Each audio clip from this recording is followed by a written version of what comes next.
आज 7 days 7 cooker सब्जी के डे 3 पे सिट्टी बजेगी एक ऐसी सब्जी की जिसमें है बैंगन, पापड़ी, आलू, मटर एंड मेथी मुठिया। और आप इसे मिनी ऊंधियो भी बोल सकते हो। तो सबसे पहले डेसिकेटेड कोकोनट, तल, सींग, झाड़ी सेव अथवा तो गाठिया एंड मेथी मुठिया डाल के इसे पल्स मोड पे पीसो और ऐसा मिक्सचर रेडी करो।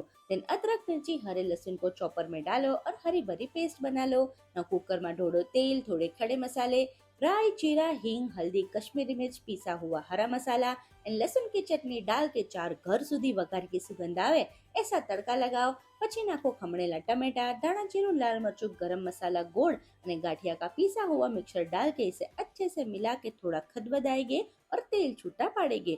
देन सरर करता बटेटा, पापड़ी, वटाणा, રીંગણ, मेथी मुठिया एंड सारी सब्जियां डूबे उतना पानी डाल के मसाले को ऊपर नीचे आजू बाजू करके मिलाओ और इसका ढक्कन लगा के 4 विसल बजाओ। પછી કુકરને ઠંડુ કરો, ઢાંકણું ખોલો અને सबसे पहले सब्जी का कलर देखो, है ना एकदम चटकदार। अभी ऊपर हरा धनिया, हरा लहसुन भभराओ और देसी खाने की मजा माणो।